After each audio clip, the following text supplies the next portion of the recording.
This is the all-new 2024 S650 Mustang GT Fastback, and it is the predecessor to the S550 generation that went from 2015 to 2023, nearly 10 years of the last Mustang, and we've finally been presented with a whole new generation, and today I'm going to be bringing you a review of it. I'm Aiden, and you're watching Gaudin X.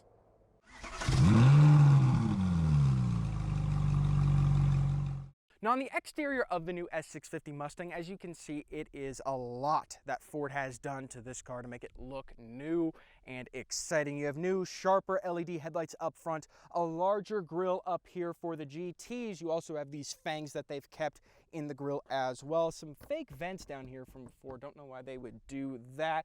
Larger cooling apparatuses down here.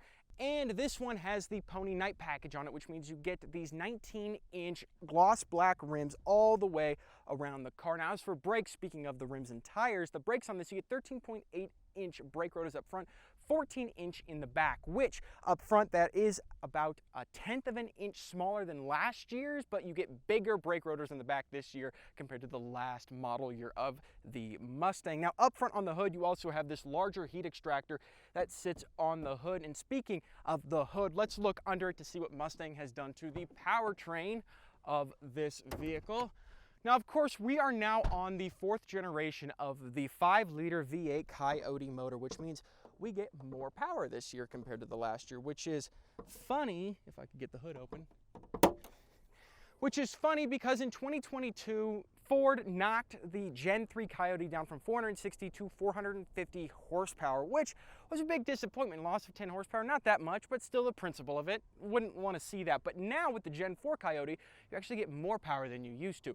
Now, as standard, you get 480 horsepower with this 5-liter V8. And if you get the active exhaust system, you get 486 horsepower. For only about $1,200, you get that extra 6 horsepower and a better sounding exhaust. Now, torque figure, about 415 pound-feet of torque, which is still less than the last generation, but still, these are pretty healthy power numbers for a pony car out of America, and I'm glad that they've raised the power levels to around the same power levels as the Dodge Challenger or Charger Scat Pack, which that's only if you get the active exhaust. You're still 1 horsepower more than the Scat Pack is, so we know why Ford did what they did now. But yes, great motor, and like you just saw there, I didn't have to put up a hood prop to keep the hood open. Ford has finally changed that to make it easier for their owners to get under the hood, because now they have those struts. Now, on the side of the new S650 Mustang, of course, you still have the 5.0 badge if you get the GT models. Like I said, this one has the night package on it, which means you get these 19-inch gloss black rims. Already mentioned the brake size, but with this generation of the Mustang, you get 255 all the way around for the tires, which is better than last generation because you only got 235, so you won't be spinning as much when you decide to take this to the drag strip or just launch it on some back road. It's a lot nicer, a lot more user-friendly for the people looking for a sporty driving experience out of this car.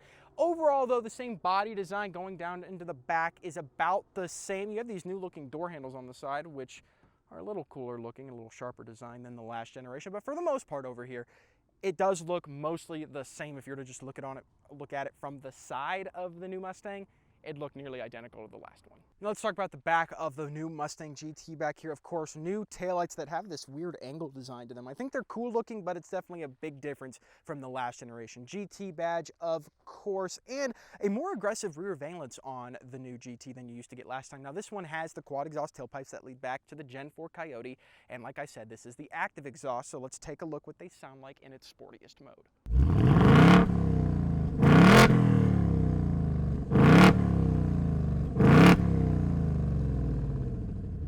Now, of course, with this being a pony car, you do get some trunk space. It's not awful. 13.3 cubic feet of cargo space back here. There are no cargo nets or anything like that, but under the load floor, you do have your spare tire right here. It is a space saver. It's not a full 255. Sadly, you don't get a full rim, but you know, it will do if you ever get a flat tire. But yeah, it's not a bad trunk size. It's just par for the course when it comes to a pony car like this. Now, on the interior of the S650 Mustang, this is where most of the changes have happened for this generation of the Mustang GT and the EcoBoost in general. Let's start with the technology in here. Instead of having your 8-inch center screen running Sync 3 and then maybe an analog gauge cluster, maybe a fully digital gauge cluster, you now as standard get a larger screen in the center running Sync 4, which is Ford's newest operating system, and this is definitely the best implementation of Sync 4 they have done in any of their vehicles, and the gauge cluster is awesome looking, especially compared to the last one. It changes a lot more based on the drive modes, it's a lot more configurable, and it just looks a lot higher quality than the last one used to. You also have a new steering wheel now with the drive mode buttons on the steering wheel to go up and down, which is a lot nicer than having it down here in the center control stack where you have to take your eyes off the road to click it basically. But that also means that they've gotten rid of the exhaust mode changer on here in the center control stack as well. You have to go into your menus to change that, or you have to base it off the drive mode you're in, and not all of us like driving around in track mode just for the exhaust. So that can be a little annoying, but you do have custom modes in this car, which I will go over later. Now for connectivity in here, USB Type A, USB Type C, and two 12-volt sockets on the interior. Don't know why Ford is still doing two 12-volt sockets. It's kind of a waste of connectivity. I don't get it, but whatever. That's just Ford doing their thing. Now, as you can see in the center here, you have a 6-speed manual transmission. They've kept the MT82, but the 10R80 is still an option on this car for around $1,200. You can get the 10-speed automatic, but as standard, you will be getting the 6-speed manual in this car, and it's decent, but everyone knows about third gear lockout and clunkiness. It's just the MT82. It's not amazing, but it's not terrible. Now the seats are a lot more comfortable than they were in the last generation. Yes, they are still cloth on the main part where your backrest is going to be, but now you have these vinyl parts on the side which are nice and soft, along with vinyl on the center console and on the armrest on the door with cloth on the door. The cloth is a lot nicer and a lot softer than it used to be. Now some crazy standard features in this car that the last one didn't have. This is standard, comes with heated seats and dual zone climate control. Finally, Ford is way ahead of the game when it comes to its competitors for this car, though there aren't many competitors left. Now, like I said, this does have a custom drive mode and is very easily configurable.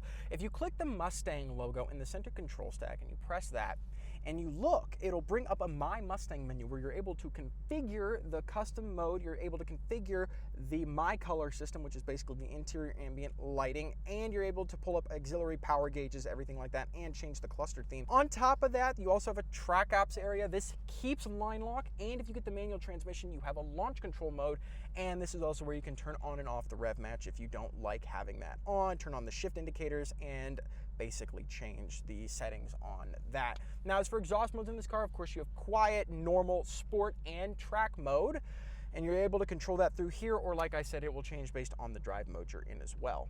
Now, as for that custom mode that you have in this car, you can base it off current drive mode profiles, including normal, sport plus sport, and drag mode and track mode if you want to do that, basically to give you a baseline. And there are multiple different profiles for that custom mode, just in case you want to change the custom mode on the fly. There are 6 different profiles that you get that you can change the custom mode to. That way you don't have to finagle with the settings every single time you want to change the custom mode based on what environment you're in or anything like that. Now, the overall design layout of the interior has changed. The vents are a different shape. The center control stack's a different shape and design. The center vents are different. The door, though, basically straight off ripped out of the old S550 Mustang and plopped right in the S650. Other than that, this grill for the speaker, this little mesh, is a little different, but for the most part, this is all the same. But the interior of this car is super comfortable, and I actually quite enjoyed driving it and sitting in it on the way to location to film this car. It's just, Ford's just done a great job of keeping the same formula together, but still making it just as comfortable as the last one while providing upgrades that make the Mustang consumers happy. All right, time to drive the S650 Mustang. This one, like I said, has the MT82. It's a fine transmission. It's just not the best. It's not the Tremec 6-speed that they put in the Dark Horse, which I cannot wait to be in and drive. That'll be a fun review. But overall, for power's sake, I can't really rev it too high because it's still in its break-in period, but for power's sake, it's good. 480 horsepower over the last 450. It feels a tiny bit quicker. It's a little heavier, so that quickness that extra horsepower kind of gets negated out because of the weight, but it feels just as quick, if not a tiny bit quicker. The 6-speed manual is not helping that. With the 10-speed, it'd be a lot easier to tell, but with the 10-speed, you don't get launch control, which I think is the stupidest thing ever. If other brands could put launch control paired with a torque converter, Ford can do it as well. I just don't know why they don't do it like that. But driving position's good. It's just as nice as the last one, if not better. I actually think the visibility out of this car is a tad bit better. The technology is nice. I thought the screens would be in my face when I was driving, but they're not. Steering is also nice. With the different steering modes that you get in this car, you get quite a good range of steering feel, but this one's still good. It's not crazy sports car level, but this is a pony car. It's not necessarily a full-fledged sports car, but the steering is still good and it still tracks well. And the speed is it's still there. You still get that 5-liter V8, and the exhaust sounds great. Of course, some of that exhaust that note is a little artificial, and they use like a pipe to filter in the noise into the cabin. But for the most part, I like the noise of it. You get that deep V8 growl, but you still get a fun driving experience. This is a formula that a lot of people who love American cars crave for, is the front engine coupe V8 that for a while, like a lot of these brands have been killing cars like this because of emissions and because of the cost and the fees they incur from having engines like these that make awful gas mileage, probably about 15 miles per gallon on average right now, which isn't anything to write home about. That's terrible, and Ford's probably getting fined for that. But they still continue to make these cars when brands like Chevy and Dodge have ceased to produce these vehicles because of the fines they incur. And it still has great acceleration off the launch.